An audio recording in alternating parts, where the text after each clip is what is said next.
everybody at Freedman's Appliance, because this is a Warriors Wednesday brought to you by Freedman's Appliance, a trusted name since 1922. Visit freedmansappliance.com today. And shout out to Anthony Slater for waking up with us, although I believe it's 9 o'clock Mountain Time in Denver, Colorado, where the Warriors will take on the Denver Nuggets. Of course, the Nuggets, one of the hottest teams in the league, they're 7-1. The Warriors are 6-2, including 5-1 on the road. And Anthony's been along for the ride here. Anthony, good morning, man. How you doing?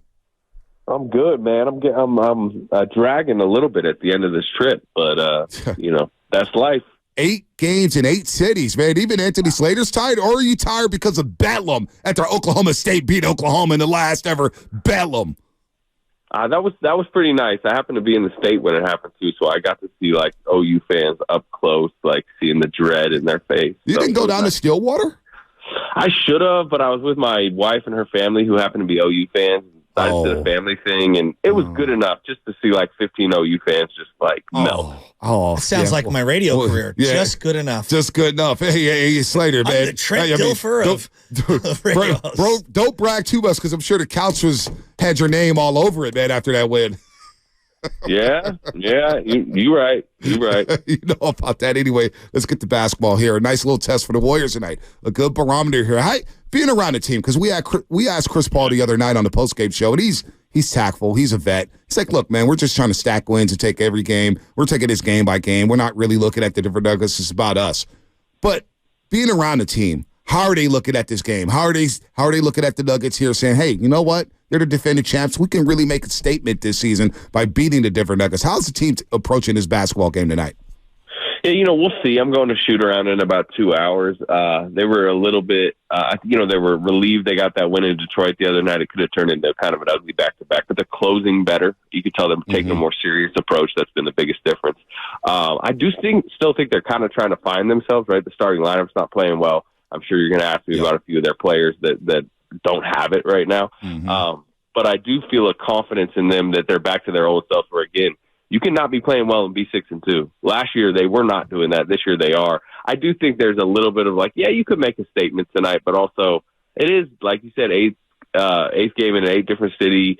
I could see them kind of getting run off the floor a little bit tonight, too. I don't know. I kind of do want to get their vibe and shoot around today.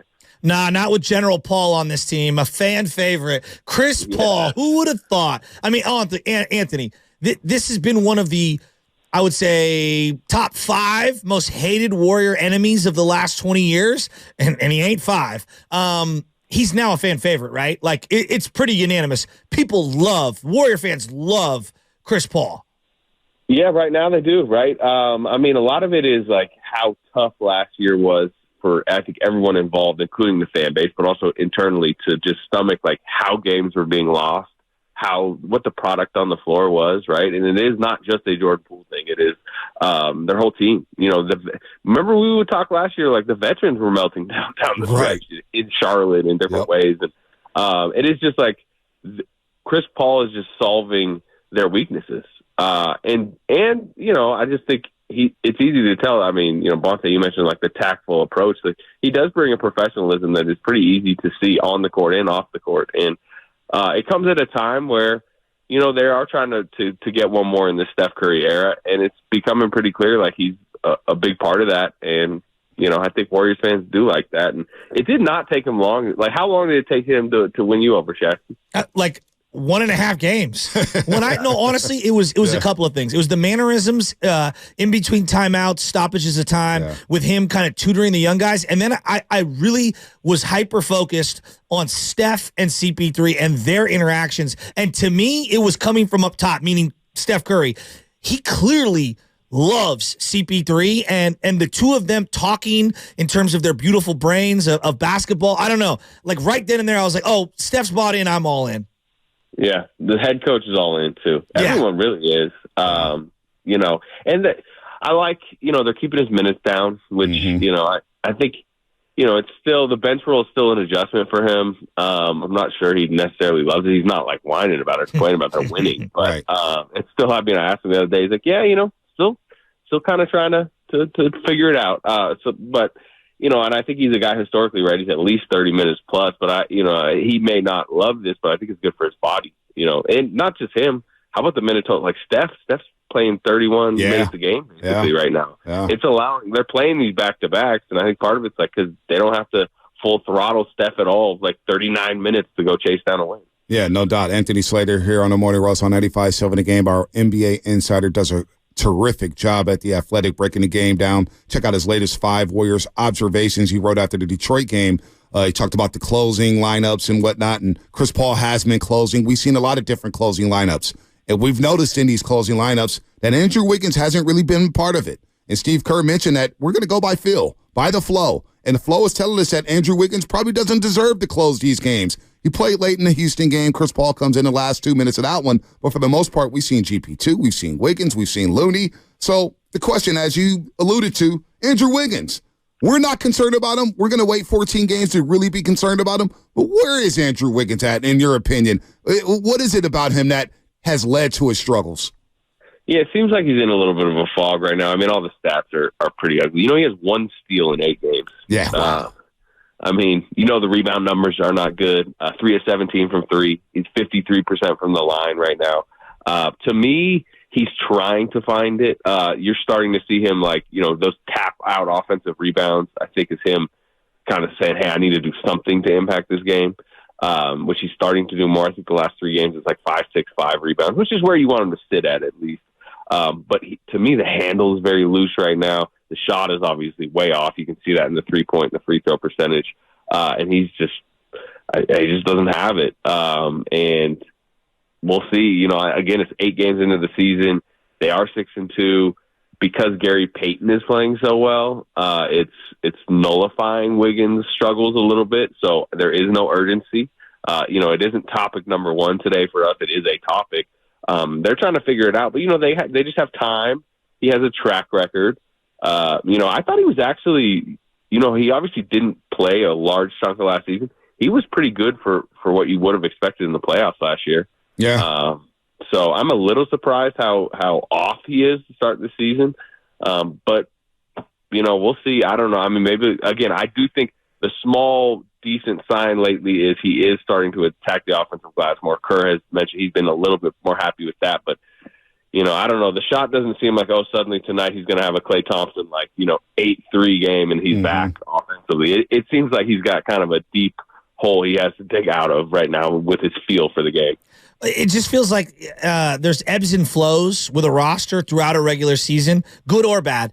Arrow up on Moody, arrow up on Kuminga, arrow up on Saric, GP2, who you referenced, Klay Thompson, obviously Steph Curry. Quietly, Kavon Looney hasn't been great. Is he okay? What's going on? He just looks a little sluggish. Yeah, I agree. I mean, I think it's less impactful and less noticeable as Wiggins, but it's a little of the same. You've seen it in his minute totals being dipped. I think he played 15 in Oklahoma City. In one game, I think he was at 11 minutes. So I think Kerr's seeing that too. He's put a lot of miles on the last couple of years. 82 games each season, deep playoff runs. He's been assigned to be their only traditional center. Most of these seasons. So I think they kind of need to maybe pick and choose his usage a little bit more this season. And the good thing for them, and this is where the answers on this roster seem to be blossoming, like Trace Jackson-Davis, if suddenly he needs to get 20 minutes in a certain game, or if Looney a week from now needs a couple games off, you feel okay with Trace Jackson-Davis getting 20 minutes. So that's where you feel better about it, but at the same time, you're right. And Kerr has mentioned this, for them to actually be a legit title contender, Wiggins needs to be, he doesn't necessarily need to be Wiggins from 2022 where he's locking down Jason Tatum and Luka, but he needs to be a good version of Wiggins, and Looney needs to be a good version of Looney. But they have time, right? Right. It's November. Nah, no doubt about that. And I love your point about Wiggins. We've been discussing that all morning. We are seeing signs of aggressiveness. The second half against OKC, I saw him fighting through screens to guard Cade Cunningham the other night. So I think it will come. I'm not going to freak out about Wiggins, nor am I going to freak out about Looney. You make a great point about TJD giving us everything that I think they wanted with James Wiseman. But I do want to get to Klay Thompson because, you had a article with him. You sat down with him one-on-one. It's a contract year for him. And a lot of people worry about his psyche because he is sensitive at times, and he's aware of everything going on around him. He listens to the shows. He reads everything or whatnot. But I think Klay's off to a really good start. And the sacrifices he's making on offense to make an extra pass, I think has been very noticeable. What have you seen from Klay to start the season? Yeah, I agree. I think he's off to like a patient start. One of the weirder stats so far this season is no Warrior. I think Dario Saric had 20 in OKC, but other than that, no Warrior besides Steph has hit 20. But to me, like, that's a bad stat in some ways, but I think in Klay's case, it's kind of a good stat. He's not chasing those games. He's averaging 13.9 shot attempts per game. Last year, he averaged 18.1. So he's cutting that down by about 4. His shooting percentage right now is up about 3 or 4%. His 3-point shots per game are down about 3 attempts per game. He's just not checking. And I think, part of the concern that you're mentioning, people was thinking he would come into the season like, I got to lead the NBA and make threes again. I got to score 20 a game, average 20 a game. He's not really doing that. I think he's been, I think he has limitations defensively. We all know since, the leg injuries, but I think he's taken his new assignments, his bigger assignments serious. And I think he's doing fine. I think he's having a fine start to the season and a patient one, like you said. Yeah, I feel like playing with pass-happy Chris Paul, overlapping minutes, like, you're going to get the ball back. I feel like there's not as much pressure on him to carry the offensive unit when Steph's out and stuff. There's a variety of reasons why I think Klay's been better, and I think he deserves a lot of credit for that. Steve Kerr, I feel like, has been on his P's and Q's. The biggest adjustment for me is like he's allowing the young guys to kind of play through some mistakes.